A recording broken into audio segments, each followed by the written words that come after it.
Welcome to After Hours Podcast. I am your host, Jack, with Bourbon Barrel Mafia. This is episode 4, and it's called Why Not Scotch? Now, the reason for this episode is I have friends who like Scotch, and one of the common things that comes up when I'm talking to people about bourbon, which I do all the time, I'll ask, do you like bourbon? And a lot of times, people that don't, actually, they do like Scotch, but they don't necessarily like bourbon, and there's nothing wrong with that. I, in full disclosure, have not tried a lot of Scotch. In fact, when I was in Canada just a couple weeks ago, they didn't really have much in the way of bourbon where I was at. So I decided to try a Scotch. I don't recall what it was now. I took a picture of the bottle. It was a 12-year Scotch, and it wasn't horrible. That was the second time. The first time, at least that I can recall, was only a couple months back, maybe. I was at Cigars International in Tampa, again, talking about bourbon. And they asked if I liked Scotch, whoever the bartender was. And I was like, I don't know, honestly. So I tried just a little bit of Macallan. I think it was 10, maybe 12 year. And I was not really a huge fan, to be honest with you. But wasn't a huge fan of bourbon when I first tried it. So it's not to suggest that I don't like it. Certainly my palate is not trained for it. Secondly, and it's not just Scotch, even American whiskey, not to be confused with bourbon, which is whiskey, but American whiskey, not finished in charred barrels. I've not tried a lot of it either, but I have tried some, and I recall recently, I don't recall the bourbon, but I did try a bourbon that was blended with American whiskey, and I didn't like that. Now, I'm not, at least not intentionally, I'm not a bourbon snob. At least I don't think I am.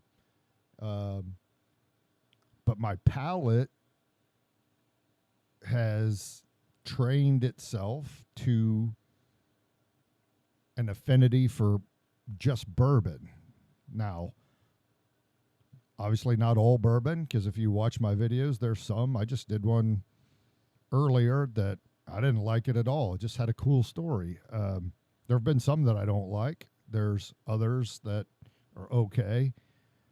But once you get into these different finishes, if it, for whatever reason, if there's whiskey or Scotch, because I believe I did a Scotch, one of the limited series of Old Forester, that their experimental series that they do. I tried one that was finished in a Scotch cask, and I didn't like that. So anyway, as a result of all this, and again, if you pay attention to stuff I say, my mind works in freaking very weird ways. But then one day I was like, I wonder why. I wonder why I don't like Scotch. I mean, it seems very sophisticated.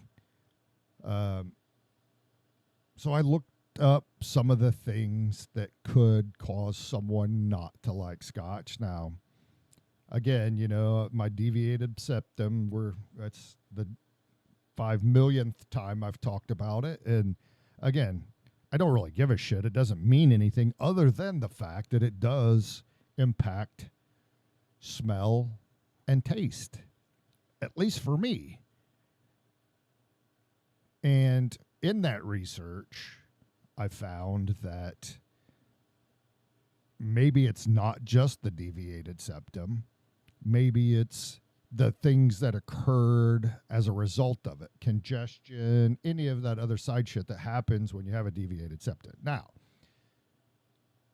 this is not all about me and my deviated septum, because it's not the lack of enjoyment of a scotch or anything else. It's not directly tied to a deviated septum.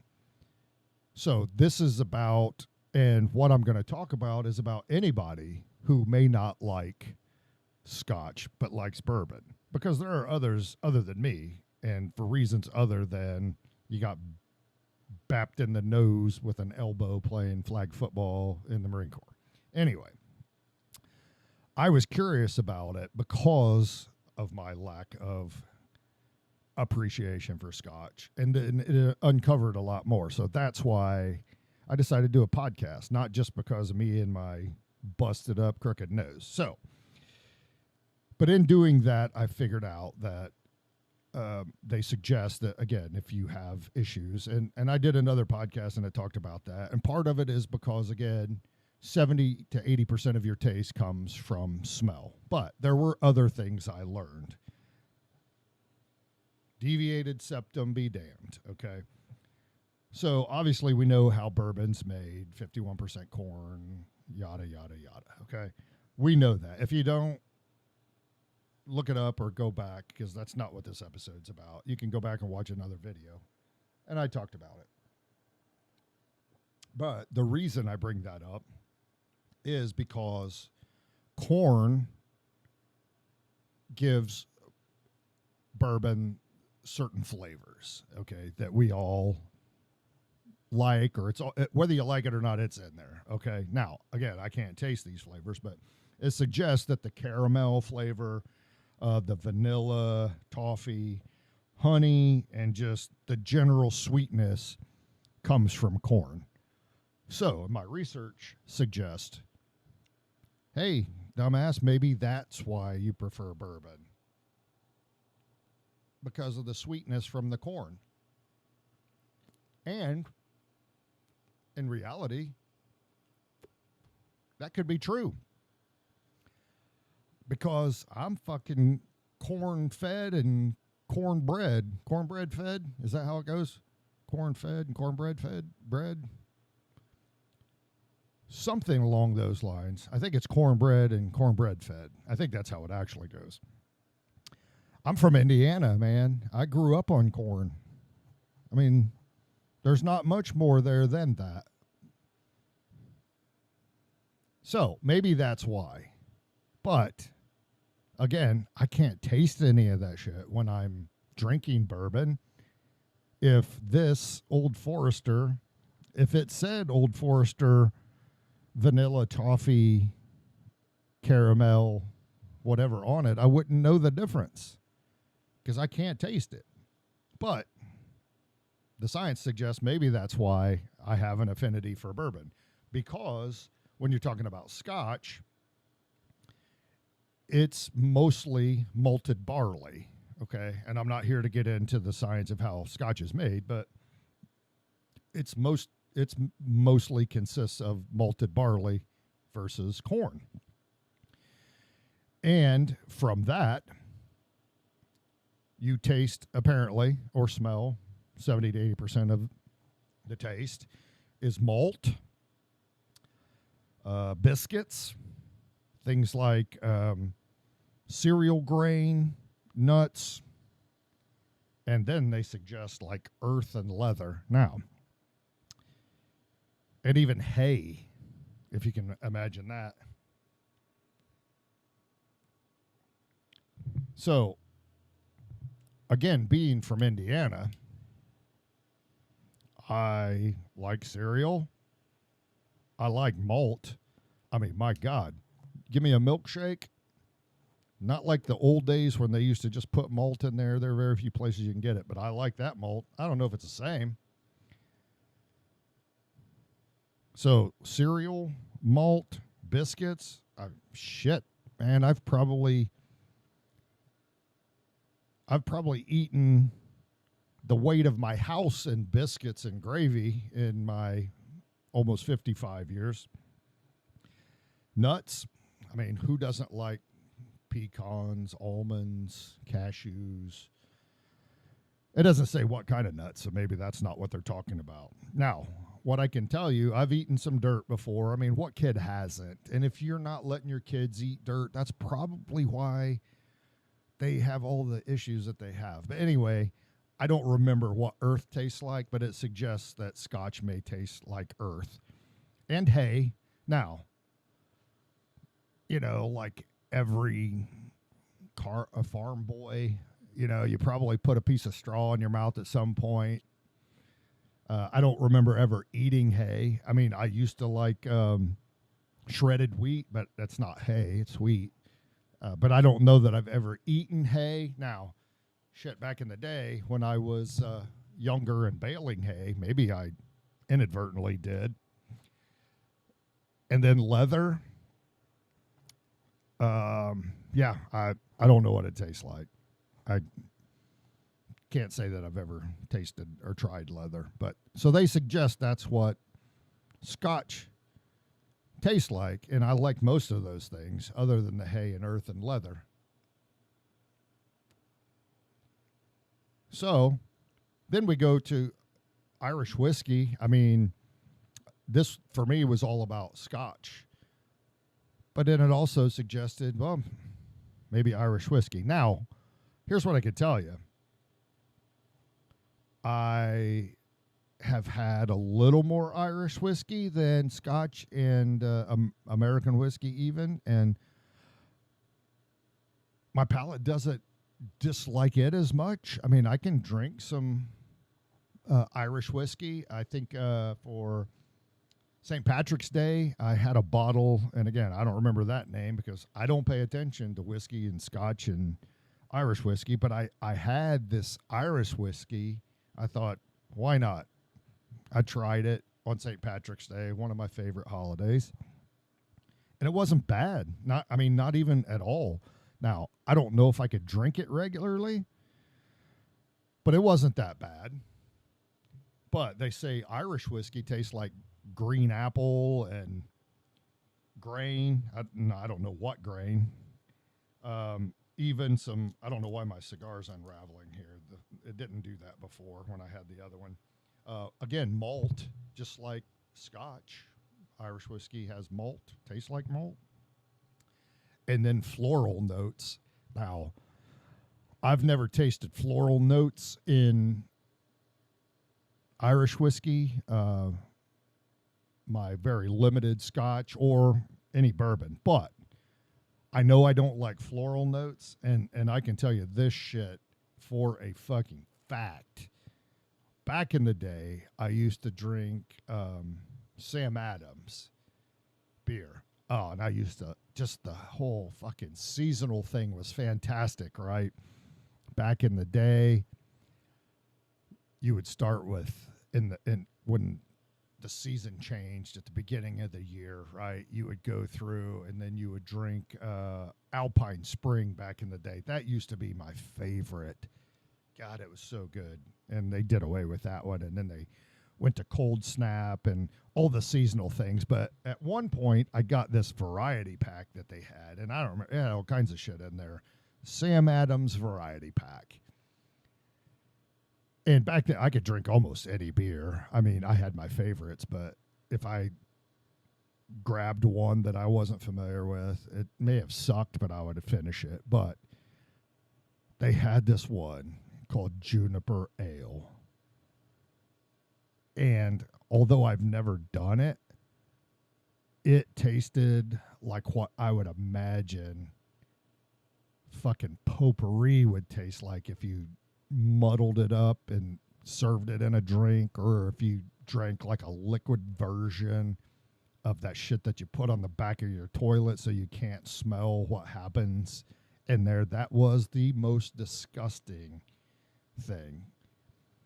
So that's what I think of when they talk about floral notes in Irish whiskey. And fortunately for me, of the limited Irish whiskey I've drank, I did not taste the floral notes that were like juniper ale. And in fact, I left that juniper ale because this variety pack came with two of each, whatever this shit was, and there were two juniper ales, and the one I tried to take like three separate drinks and fucking poured it out. But at that time, we were moving back to Houston, and I left it for my sister-in-law, who shall remain nameless, but she knows who she is if she watches this. And I wasn't trying to be mean. It was a joke because I thought, let's see what she thinks. And she texted me sometime after that, and she was like, what the fuck? Do you not like me? Because it was that gross. Anyway, so Irish whiskey, floral notes on top of everything else. I don't know. So it's not just those things. There are genetics involved. And I've got some good genes and bad genes. But apparently, you might have the same issues of your genetics if you don't like scotch or Irish whiskey. Phenols or peat smoke could affect your taste buds when it comes to that. Sulfur compounds, the earthy, musky taste of scotch, or the bitter grain compounds. Now, there's another thing that weighs into this called congeners. Now, when I was in the Dominican Republic, I did a brief bourbon talk on congeners because I met a new friend there, Randy from Canada, and we talked about bourbon. And he said he drinks scotch, but he doesn't drink bourbon. And he said, the first time we talked, he said it gives him a headache after like one or two sips. And I'm like, that's the craziest shit I've ever heard. I was like, it can't even be real. So, of course, I did some research that very night. I was like, I'm fascinated by this. Is this real or is it psychosomatic? And come to find out, bourbon has congeners. Scotch has congeners, whiskey, Irish whiskey, Canadian whiskey, even. They all have congeners. But bourbon has the most because of the corn and the charring of the barrels and how that chemical reaction all takes place. And that can cause you to have headaches or just not to like what it is that you're drinking. So they suggest to find out. Now, you would probably have to go to the doctor to find out if it's this scientific stuff. But they say there are ways to tell if it's through your olfactory smell and how that works. And there's a few ways to do it. Now, I've not tried it yet. But they say you can, this thing's burning.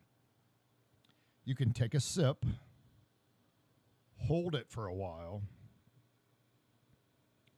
swallow, and then exhale through your nose to see how that works. So I'm going to try that on here. I haven't tried it yet.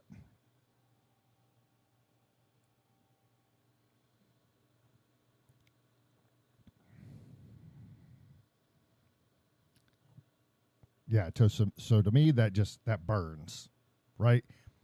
I I mean, this is a high proof bourbon, but sitting here drinking it, it doesn't bother me. So when I exhale through my nose, it's just like heavy, like burn, ethanol burn. Nothing different to me. So maybe my smell is a problem. And now, there's another way. There's two more ways. And these are both very interesting. So the next one, let me put my cigar down for this science experiment. Pinch your nose, then sip, then pause, and then let go of your nose. So we're going to try this one.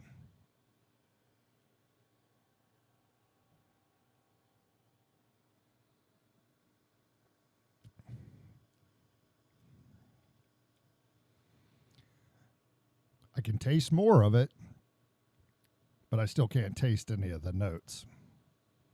I don't know. Maybe I should try this with a scotch, maybe another Irish whiskey. This is the last one, which is the most interesting to me. Now, this one is supposed to help open it up. Now, I think this was told to me kind of secretly or not to share with the world. Not the actual act itself, but where it came from, because it is a school that teaches it, an alcohol bartending, whatever it is, and it's not a bourbon.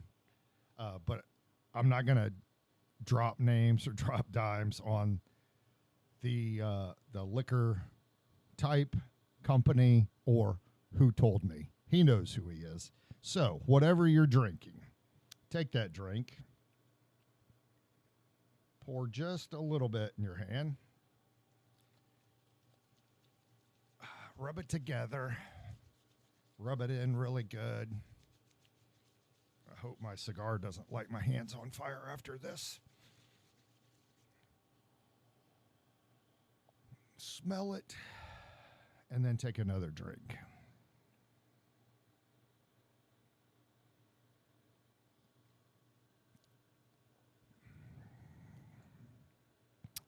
Okay. So to me, that does the same thing as the pinch your nose, take a drink, and then let go. So I don't taste any different. Maybe you would if you tried it. If you don't like scotch and you have other reasons, I'd be really curious to know. Because again, I'm not a bourbon snob. I imagine, I mean, of course, I start Bourbon Barrel Mafia, but that was for my affinity of bourbon.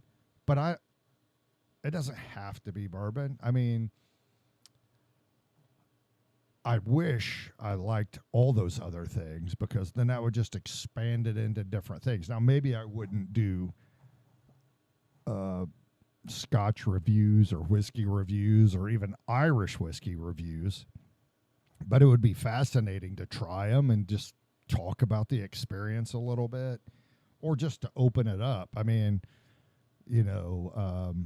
Macallan is supposed to be just one of those, just almost like the Pappy Van Winkle kind of, and there may be other ones. So if you're a Scotch guy, don't be like, you fucking idiot. Macallan is just middle of the road. Maybe it is. I'm just saying that's the one I know. But just to be able to enjoy that too, to me, that would be fascinating, if not fun, exciting, especially like when you travel to other places like I do sometimes and I just can't get a bourbon other than maybe they have a Jim Beam or a Jack Daniels. I want to like it, but I'm not in a place where I'm willing to drink it often enough to try to retrain my palate. So I don't know if it's genetics. I don't know if it's congeners. I don't know if it's the fact that I'm cornbread and cornbread fed from Indiana because of the corn in the bourbon. I wish I knew so I could possibly undo it and try to enjoy some other whiskey iterations. If you've got any other advice, I'd be glad to hear it, because it sounds like I'm all out of options. The sniff and sip and chug and plug and all that stuff didn't work, but who knows? Maybe someday we can figure something else out. In the meantime, I'm going to continue to enjoy bourbon, because that's what I know. It's what I know I like. But I'm still fascinated by the science of why and why not scotch. May never know. Well, thanks for watching.